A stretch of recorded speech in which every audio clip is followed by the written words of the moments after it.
तुम हड़ताल करोगे तो तुम देशद्रोही बनोगे, यही कानून लेके आ रहे हैं। तो ये हमारे पास भी पिछले 5 साल भी देखा, अभी इसका देखा 100 दिन देखा है, अभी कितना दिन हो गया कि उसका 4 महीने के अंदर देश की मजदूरों को सड़क में इसी पार्लियामेंट स्ट्रीट में 30 सितंबर को इकट्ठा होकर हमें घोषणा करना पड़ा।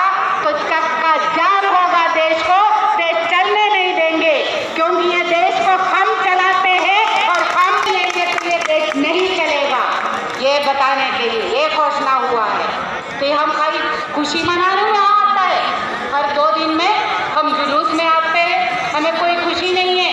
हम भी चाहते हैं कि हम अपना काम करो, पूरा दाम देके घर में बैठे बच्चों के साथ में टाइम बिता दे, टीवी देखे, करने नहीं देते हैं। तो आने वाले एक दिन लड़ाई का होगा, आने वाले दिन में ऐसा ही तैयार रहो साथियों, यही की बात है।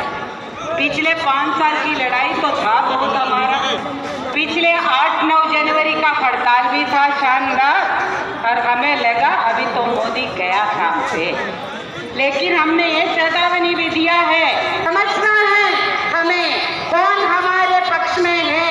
भाषण तो आते हैं आए दिन, वो तो व्हाट्सएप में भी आएगा, यूट्यूब में भी आएगा, सारे मजदूरों के बीच में भी आएगा, भाषण तो बढ़िया देगा, लेकिन हमारे काम करने वाला कौन है ये भी पहचानना है। यही सीएटू बोलते हैं कि ये हमारे मुद्दे, हमारी समस्याएं, उसके पीछे में क्या नीति है, ये तो कांग्रेस भी आया तो यही लेके आया, यही बीजेपी भी लेके आया, यही लेके आ रहे हैं कि हमारा तेलंगाना वाले भी वही मजदूर का छटरी कर रहे हैं, मजदूर खुदकुशी कर रहे हैं, वही किसानों का खुदकुशी कर रहे हैं। तो ये समझना है कि ये जब तक ये नीति नहीं बदलेगा तो कुछ नहीं होने वाला। ये नीति बदलना है तो ये सरकारें भी बदलना पड़ेगा, और ये डर तो हमसे ज्यादा उसको है, इसीलिए तो वो कभी आगे कभी पीछे। अभी तो हमारी बारी है, हो गया, हद हो गया, अभी पीछे जाने का जगह नहीं है। हर एक मजदूर हमारा रेल बेच रहा है, हमारे देश की रक्षा को बेच रहे हैं, सब बेच के खा रहे हैं, तो हमें आगे क्या देखना, आगे तो लड़ाई ही लड़ाई है, वो लड़ाई सड़क में लड़ा जाएगा।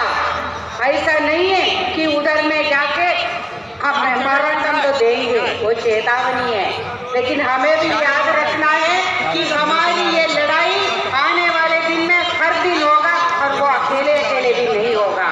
निर्माण का बोर्ड बचना है तो सारे मजदूर का न्यूनतम वेतन बचना है, सारे मजदूर की लड़ाई एक है, और ये भी नहीं मजदूर और किसान की लड़ाई भी एक है। महिला के ऊपर अत्याचार है तो वो महिला भी हमारे गरीब की, मजदूर की, किसान की बेटी मर रही है, तो